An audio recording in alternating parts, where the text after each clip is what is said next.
रूस में wild berries के सेंटर पर हमला हुआ है। बड़ी जानकारी सामने आ रही है। यूक्रेन ने कोटोवास्क में ड्रोन अटैक किया है। ड्रोन हमले में वाइल्ड बेरीज का सेंटर तबाह हो गया। मॉस्को दौरे पर हैं अमेरिका के CIA चीफ।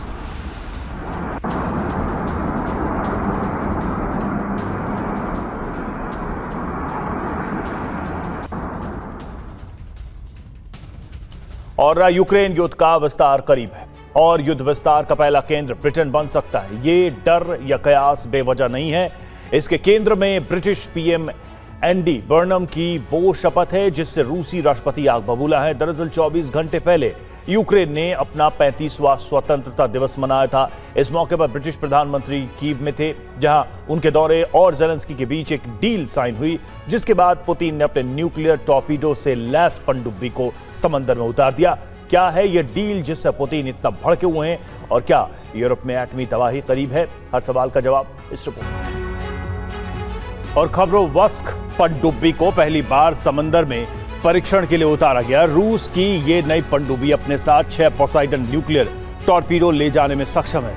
इससे पहले बेलगोरोड पनडुब्बी में बदलाव करके उसे पोसाइडन ले जाने में सक्षम बनाया गया था, लेकिन खबरोवस्क रूस ही नहीं बल्कि दुनिया की पहली ऐसी पनडुब्बी है जिसे शुरुआत से ही पोसाइडन टॉर्पीडो दागने के लिए बनाया गया है। इस सबमरीन से लॉन्च पोसाइडन बेहद खतरनाक है। दरअसल ये परमाणु ऊर्जा से चलते हैं, जिसकी वजह से इन्हें लंबी दूरी तय करने की क्षमता मिलती है। ये डिफेंस सिस्टम या रडार की पकड़ में नहीं आते, जिसकी वजह से इन्हें रोकने में बेहद मुश्किल होती है।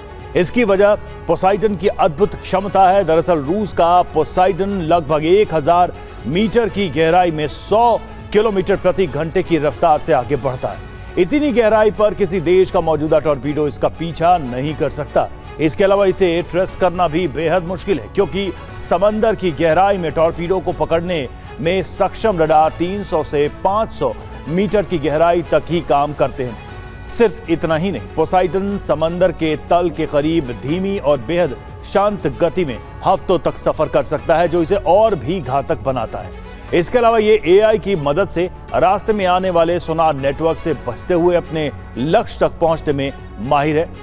इसे बेहद घातक बनाती है इसकी तकनीक। ये टॉर्पीडो जब तट से टकराता है तब लाखों टन पानी बेहद तेज गति से शहर की तरफ बढ़ता है, जो एक मानव निर्मित सुनामी पैदा करता है। लेकिन ये सुनामी रेडियो एक्टिव होती है।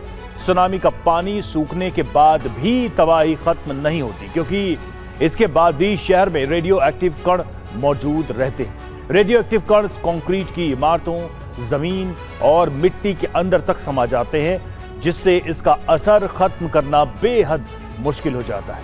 इस इलाके में कदम रखने वाले व्यक्ति में कैंसर और जेनेटिक म्यूटेशन होने का खतरा होता है। ऐसे में जिस शहर से ये पोसाइडन टकराएगा वो वर्षों तक घोस्ट टाउन बनकर रह जाएगा।